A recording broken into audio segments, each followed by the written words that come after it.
नमस्कार, मैं हूं आपके साथ श्रेया गुप्ता और आप देख रहे हैं टीवी द्वापरा। देखिए, सियासत अपनी जगह ठीक कही जा सकती है, लेकिन इसी सियासत में जब देश की सेना को भी घसीट लिया जाए तो ये किसी भी सूरत में ठीक नहीं कहा जा सकता। और ऐसा ही हो रहा है क्योंकि इस वक्त दिल्ली से लेकर असम और पश्चिम बंगाल तक अवैध बांग्लादेशियों की घुसपैठ का मुद्दा गरमाया हुआ है और चुन चुनकर एक एक बांग्लादेशी घुसपैठी को देश से बाहर निकाला जा रहा है।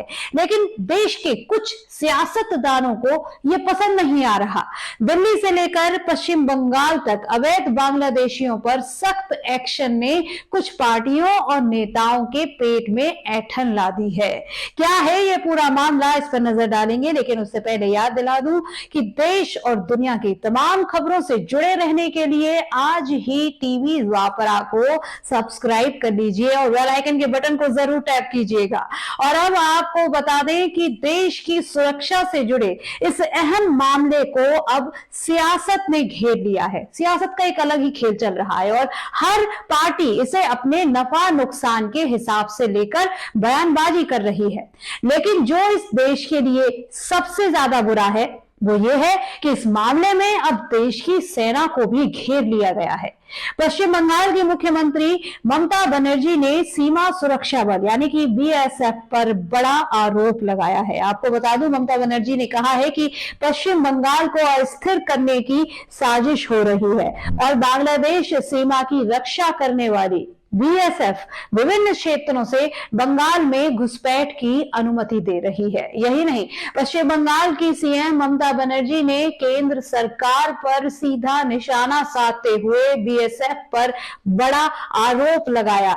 ममता ने कहा है कि लोग इस्लामपुर सीताई चोपड़ा के रास्ते से बंगाल में घुस रहे हैं, लेकिन कोई कुछ नहीं कर रहा। ममता ने कहा है कि हमारे पास खबर है कि बीएसएफ कुछ काम नहीं कर रही। उन्होंने ये भी कहा है कि इस चीज का कोई विरोध क्यों नहीं कर रहा है। वहीं ममता ने यह भी कहा है कि सीमा बीएसएफ के हाथ में है और आरोप हमारे पर लगाए जा रहे हैं। ममता यही नहीं रुकी, उन्होंने ये भी कहा है कि अगर किसी को लगता है कि लोग बंगाल में घुसपैठ कर रहे हैं और तृणमूल को बदनाम कर रहे हैं तो उन्हें चेतावनी दी जानी चाहिए कि तृणमूल कांग्रेस ये काम नहीं करती है। बीएसएफ के गलत कामों का समर्थन करके तृणमूल को गाली ना दे। अब आप जरा खुद ही सुनिए ममता बनर्जी ने किस तरह से केंद्र सरकार और बीएसएफ को अपने निशाने पर लिया है। और बीएसएफ এর সাথে অ্যাডজাস্ট করে অনুপ্রবেশকারীদের ঢোকাচ্ছেন আপনারা, কেউ প্রতিবাদ করছেন না, আপনারা ঢোকাচ্ছেন না, ঢোকাচ্ছে বিএসএফ। বিএসএফ ইসলামপুর দিয়ে লোক ঢোকাচ্ছে, আমাদের কাছে খবর আছে। সিতাই দিয়ে ঢোকাচ্ছে, চোপড়া দিয়ে ঢোকাচ্ছে, আরও অনেক জায়গা দিয়ে ঢোকাচ্ছে। वहीं ममता बनर्जी का ये बयान तब सामने आया है जब हाल ही में बांग्लादेश की रहने वाली एक महिला के मालदा में एक ग्राम पंचायत का प्रधान बनने की खबर आई। इस संबंध में कलकत्ता हाई कोर्ट में याचिका दायर की गई है और याचिकाकर्ता के आरोप के बाद न्यायाधीश अमृता सिन्हा की पीठ अगले सप्ताह इस पूरे मामले की सुनवाई करेगी। आपको बता दूं कि इस मामले में हाईकोर्ट ने राज्य सरकार से जवाब मांगा है। साथ ही आपको बता दें कि ये मामला मालदा के रशीदाबाद ग्राम पंचायत का है और ग्राम पंचायत प्रधान लवली खातून पर बांग्लादेश की घुसपैठिया होने का गंभीर आरोप लगाया गया है। वैसे ममता के इस आरोप पर बीजेपी कड़ी प्रतिक्रिया देगी ये निश्चित है, लेकिन एक सवाल जो सबसे अहम है वो ये है कि पश्चिम बंगाल में बांग्लादेशी घुसपैठ और अवैध बांग्लादेशियों का फायदा होता किसे है। आपको बता दूं कि बीजेपी बंगाल में लाखों फर्जी वोटर होने का आरोप लगाती रही है और कुछ ही दिन पहले फर्जी वोटरों के मामले में ही केंद्रीय मंत्री और पश्चिम बंगाल में भाजपा प्रदेश अध्यक्ष सुकांत मजूमदार के नेतृत्व में बंगाल भाजपा का एक प्रतिनिधिमंडल भी CEC से मिला था और उन्होंने पश्चिम बंगाल में 17 लाख फर्जी मतदाता होने का दावा किया है।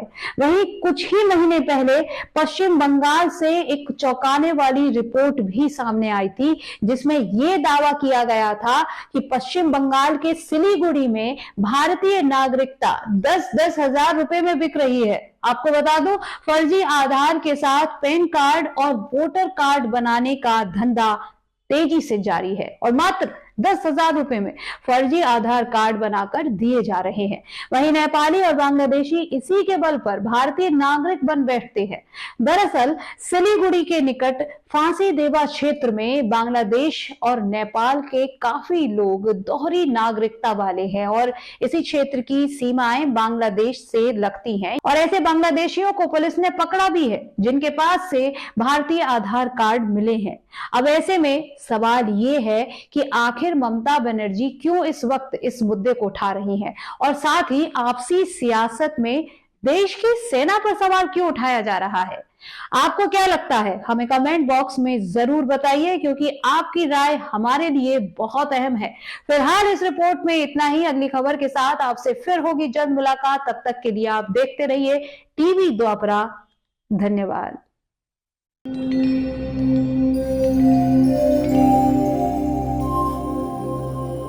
टीवी द्वापरा, संभवामि युगे युगे।